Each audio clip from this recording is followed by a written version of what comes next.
ఓకేనా పిల్లలు? మీ అందరికీ మంచి కథ అయిపోతున్నా, చాలా మంచి కథ. మనంతా జీవితంలో గొప్ప వాళ్ళం కావాలా వద్దా? కావాల్సినే కదా. ఒక ఎగ్జామ్ కానీ లేకుంటే ఏదైనా పెద్ద ఉద్యోగం కానీ ఏ పని చేసినా మనం సక్సెస్ కావాలా వద్దా? సక్సెస్ అంటే తెలుసా మీకు? విజయం సాధించడం. క్రికెట్ మ్యాచ్ ఆడతారు కదా, ఆడేటప్పుడు 2 టీంలు మేము గెలిచాలని అర్థం కదా, అదే సక్సెస్ అంటే, అంతే కదా. కబడ్డీ పెడతారు కదా, కబడ్డీలో మా టీం గెలిచాలని తప్పిస్తాం కదా, ఎవరో ఒకరే కదా గెలిచేది, అదే సక్సెస్ అంటే. అట్లా మన జీవితంలో కూడా సక్సెస్ సాధించాలంటే ఏం చేయాలని చెప్తాం మీకు కథ. ఒక యువరాజు ఉంటాడు. ఎవరు? యువరాజు. తెలుసు కదా, రాజు కొడుకు యువరాజు.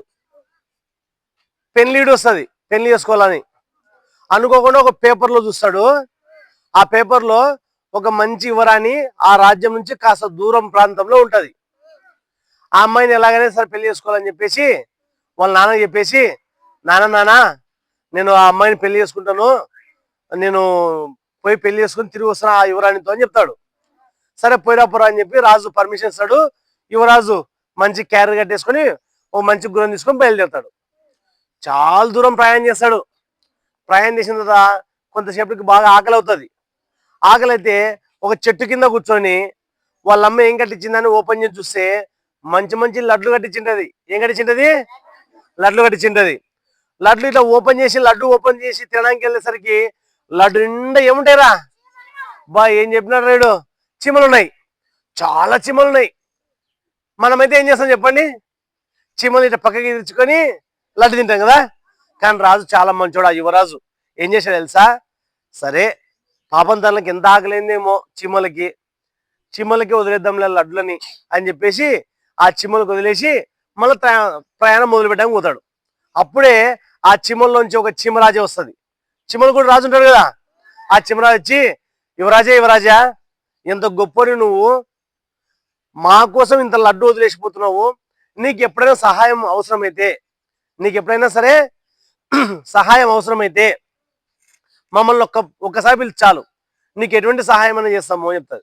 అంటే సరే ఓకే అని చెప్పి వాడికి లడ్డు వదిలిపెట్టి పోతాడు. ముందుకి పోతుంటే ఓ పెద్ద అడవిలో ఒక భయంకరమైన సింహం, మగ సింహం, కాలుకి మంచి మేకు గుచ్చుకుంటుంది. ఏం గుచ్చుకుంటుంది?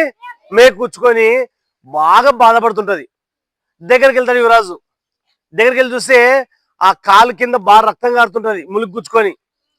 వెంటనే ఆ సింహం అడుగుతుంది, యువరాజా నాకు ఎలాగైనా సరే ఈ మేకు తీయడానికి రావడం లేదు, చాలా ఎక్కువ నొప్పి కలుగుతుంది, నువ్వేమైనా హెల్ప్ చేస్తావా అంటే అప్పుడు యువరాజు అంటాడు, నేను హెల్ప్ చేస్తా కానీ నీకు, నువ్వు సింహం కదా, నన్ను తినేస్తే నువ్వు తినను నాకు మాట ఇవ్వు, అప్పుడు నీకు హెల్ప్ చేస్తా అంటారు. అంటే వెంటనే ఉండి, లేదు యువరాజా నువ్వు నాకు హెల్ప్ చేస్తే నేనేమన్నాను అని చెప్పేసి చెప్తే ఆ మేకు బాగా బలంగా లోపం దిగుతుంది. తన దగ్గర ఉన్నటువంటి కొన్ని ఐటమ్స్తో ఆ పట్టకర లాంటిది ఉంటుంది కదా, దాంతో తీసి పడేస్తాడు. గట్టిగా తీసినప్పుడు బాగా పెయిన్ వస్తుంది కదా, గట్టిగా అరుస్తుంది. అరిస్తే ఆ మగసింహం పక్కన ఇంకో ఆడసింహం కూడా ఉంటుంది, లోపలికి పరిగెత్తుకుంటూ బయటకు వచ్చి ఈ యువరాజుని వెంటనే తినడానికి వెళ్తుంది. అప్పుడు మగసింహం చెప్తుంది, దయచేసి తినొద్దు, అతను మనకు సహాయం చేసినాడు, నా కాల్లో మేకు గుచ్చుకుంటే తీసినాడు అంటే. అప్పుడు ఆడసింహం చెప్తుంది, నువ్వు చాలా గొప్ప యువరాజా, నువ్వు మాకు సహాయం చేసావు కాబట్టి రేపు పొద్దున నీకు ఎప్పుడన్నా కష్టం వస్తే మమ్మల్ని ఒకసారి తలుచుకో, సింహమా ఎక్కడున్నా తలుచుకో, నేను మా భర్త మగసింహం ఇద్దరు వచ్చి మీకు హెల్ప్ చేస్తామని చెప్తారు. అంటే ఓకే అని చెప్పి మన తన ప్రయాణం ముందుకెళ్తాడు.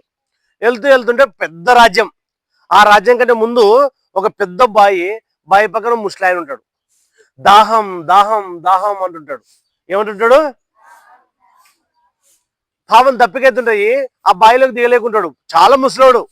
వెంటనే యువరాజు చూస్తాడు, సహాయం చేసే గుణం ఉంది కదా దగ్గర. వెంటనే అక్కడ దిగి ఆయనకి బావిలోంచి నీళ్ళు తీసుకొచ్చి ఆ దాహం తీర్చి వెళ్ళిపోతుంటే ఆ ముసలోడు చెప్తాడు, ఇట్రానైనా నేను ముసలోడిలాగా ఉన్నానే కానీ ఒక మాయ మంత్రగాని నేను, నా దగ్గర 2 ఉన్నాయి. ఒక చేప తెలుసు కదా, చేప మ్యాట్ మనం కూర్చున్న చేప, మాయ చేప ఉంది, అలాగే మాయ కత్తి ఉంది, ఈ 2 నువ్వు తీసుకో అంటారు. దీనివల్ల నాకేం ఉపయోగం అంటే, ఈ చేప మీద కూర్చొని నువ్వు ఎక్కడికి వెళ్ళాలంటే అక్కడికి వెళ్ళొచ్చు, ఈ కత్తి ఉంది కదా, ఎవరికి కనపడదు కానీ చాలా పవర్ఫుల్, దేన్నైనా నరకేయచ్చు అని చెప్తారు. సరే పనికొస్తాం మిమ్మల్ని చెప్పేసి ఆ కత్తిని బ్యాక్ సైడ్ పెట్టేసుకొని ఆ చేప మీద కూర్చొని రాజ్యంలో ఎక్కడ పోవాలా, యువరాణి దగ్గరికి వెళ్ళాలి కదా, యువరాణి దగ్గరికి వెళ్ళాలని కోరుకుంటాడు. వెంటనే ఆ రాజ్యంలో నుంచి ఆ రాజు పెద్ద రాజభవంతిలో నుంచి లోపల యువరాణి ఉన్న కాడికి డైరెక్ట్ తీసుకెళ్తుంది మాయ చేప. మామూలు మాయ చేప లేకపోతే పోయేవాడు అక్కడికి, యువరాణి చూసేవాడా, కాబట్టి హెల్ప్ పనికి వచ్చింది. లోపలికి వెళ్ళాడు. లోపలికి వెళ్తే యువరాణి ఉంది. యువరాణి వెంటనే ఈ రాజును చూసి యువరాజును చూసి భయపడతాడు. ఫస్ట్ భయపడితే అప్పుడు చెప్తాడు, భయపడొద్దమ్మా, నేను నిన్ను ప్రేమించాను, నేను పేపర్లు చూసి నేను పెళ్లి చేసుకొని వచ్చానంటే ఆ యువరాణి చెప్తుంది, నేను నిన్ను పెళ్లి చేసుకుంటా కానీ ఇది కాదు పద్ధతి, మా నాన్న బయట ఉంటాడు రాజు, పెద్ద రాజు, అతని దగ్గరికి వెళ్ళి అతను చెప్పిన కండిషన్స్ అన్ని ఒప్పించుకొని రా, అప్పుడు నేను పెళ్లి చేసుకుంటాను. సరే అని చెప్పి బయటకు వస్తాడు. ఆ రాజ్యానికి రాజు ఉంటాడు కదా, యువరాణి వాళ్ళ తండ్రి, ఆయన దగ్గరికి వెళ్ళి చెప్తాడు, ఇటు నేను రెడీ ఉన్నాను మీ యువరాన్ని పెళ్లి చేసుకోవడానికి, ఏం కండిషన్లు అంటే 3 టెస్టులు పెడతాను, పాస్ కావాలంటారు. ఎన్ని టెస్టులు? సరే, ఫస్ట్ టెస్ట్ ఏమంటే ఒక 100 బస్తాల బియ్యం, ఏంది 100 బస్తాల బియ్యం 2 గంటలకల్లా ఈ 100 బస్తాలని పొడి చేసేయాలా అంటారు. మనిషి సాధ్యమైతే కదా, ఓ 2 గంటల్లో 100 బస్తాలు పొడి చేయగలుగుతామా? యువరాజు వెంటనే ఎవరు గుర్తొస్తారు? చీమలు గుర్తొస్తారు. ఎవరు గుర్తొస్తారు? వెంటనే చీమలు గుర్తొచ్చి చీమలు పిలుస్తారు. వస్తే లక్షల చీమలు వచ్చేస్తాయి, బియ్యాన్ని కొరికి కొరికి కొరికి కొరికి పడేసి అంత పొడి పొడి చేసి పడేస్తాయి. First test pass. ఇప్పుడు రెండో టెస్ట్, రాజా ఏం నెక్స్ట్ అంటే ఒక పెద్ద గుహ ఉంది, ఆ గుహలో 2 పెద్ద రాక్షసులు ఉన్నాయి, వాటిని చంపిరాపో అంటాడు. ఎవరు గుర్తొస్తారు ఇప్పుడు? వెంటనే 2 సింహాలను పిలుస్తాడు. ఆడసింహం మగసింహం వస్తుంది అడవిలో, వెంటనే ఆ గుహలోకి వెళ్తాయి, పెద్ద యుద్ధం చేసి ఆ 2 రాక్షసులను చంపేస్తారు. మళ్ళా రాజు దగ్గరికి వస్తాడు, ఆ యువరాణి వాళ్ళ ఆయన దగ్గరికి. రెండో టెస్ట్ కూడా పాస్ అని అంటాడు. ఈ 2 టెస్టులు ఓకే కానీ 3వ టెస్ట్ కానీ పాస్ అయితే నువ్వు చాలా గ్రేట్. అంటే ఏమంటే మా రాజ్యం బయట ఓ పెద్ద చెట్టు ఉంది, మరి చెట్టు ఎంత పెద్ద అంటే ఒక 100 సంవత్సరాలు, ఎంత పెద్ద ఉంటదంటే దాని బుడ ఉంటది కదా, ఇంతలా ఉంటది, మనం చేతుల్లో పెట్టలేంతలా ఉంటది. దాన్ని ఒకటేటికే నరికేయాలా అని చెప్తారు. ఒకటేటికే నరికేయాలా. ఏదుంది వెనికిలా? మాయకత్తుంది కదా, తీసాడు, ఒకటేటికి కొట్టి పడేస్తాడు, చెట్టు పడిపోతుంది. 3 టెస్టులు పాస్ అయినా లేదా? ఇప్పుడు ఎవరితో పెళ్లి అవుతుంది? యువరాజుతో పెళ్లి అవుతుంది కదా, సక్సెస్ అయినా లేదా? ఎవరు? యువరాజు కదా సక్సెస్ అనేది, విజయం సాధించాడు కదా. ఎలా విజయం సాధించాడు చెప్పండి? తనేమన్నా సొంతంగా బియ్యాన్ని పిండి చేసినాడా? తనేమన్నా 2 సింహాలని తన చేతులతో పోరాడి దాన్ని చంపేసినాడా? ఆ పెద్ద చెట్టుని తన దగ్గర ఉన్న కత్తితో ఎవరో పొడి చేసినాడా? ఈ 3 పనులు చేసినది ఎవరు? యువరాజు ఎవరికైతే సహాయం చేసినాడో వాళ్ళు వీళ్ళకి హెల్ప్ చేసినారు. అంటే మనం కూడా మన జీవితంలో ఈ కథం బట్టి మీరు ఏం తెలుసుకోవాలంటే, ఎవరికన్నా అవసరం అనిపించదు అనుకోండి మీ సహాయం, ఏం చేయాలి? మీరు కూడా సహాయం చేయాలి. చేస్తే వాళ్ళు కూడా మీకు ఎప్పుడన్నా ఉపయోగపడతారు. ఒకరికొకరు ఉపయోగపడుకుంటా సహాయపడుకుంటూ ముందుకెళ్ళాలి. అప్పుడు మాత్రమే మన జీవితంలో సక్సెస్ అవుతాం. ఇప్పుడు చెప్పండి, మీ ఫ్రెండ్ ఎగ్జామ్ రేపు నుంచి ఉన్నాయి కదా ఎగ్జామ్స్, అనుకోకుండా పెన్ను మర్చిపోయినాడు, మీ దగ్గర 2 పెన్నులు ఉన్నాయి, ఇస్తామా ఇవ్వకూడదా? ఇవ్వాలి. అనుకోకుండా పెన్సిల్, మీ దగ్గర 2 పెన్సిల్ ఉన్నాయి, ఇస్తామా ఏమా? ఒకటే ఉంటే ఇవ్వలేం కదా, కానీ మనం రాసి వాళ్ళకి ఇవ్వచ్చు.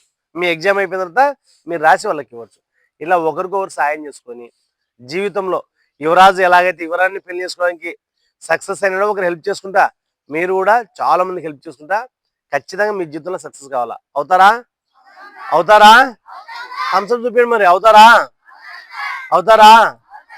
థ్యాంక్ యూ పిల్లలు. కథ బాగుందా? బంద్ చేయండి.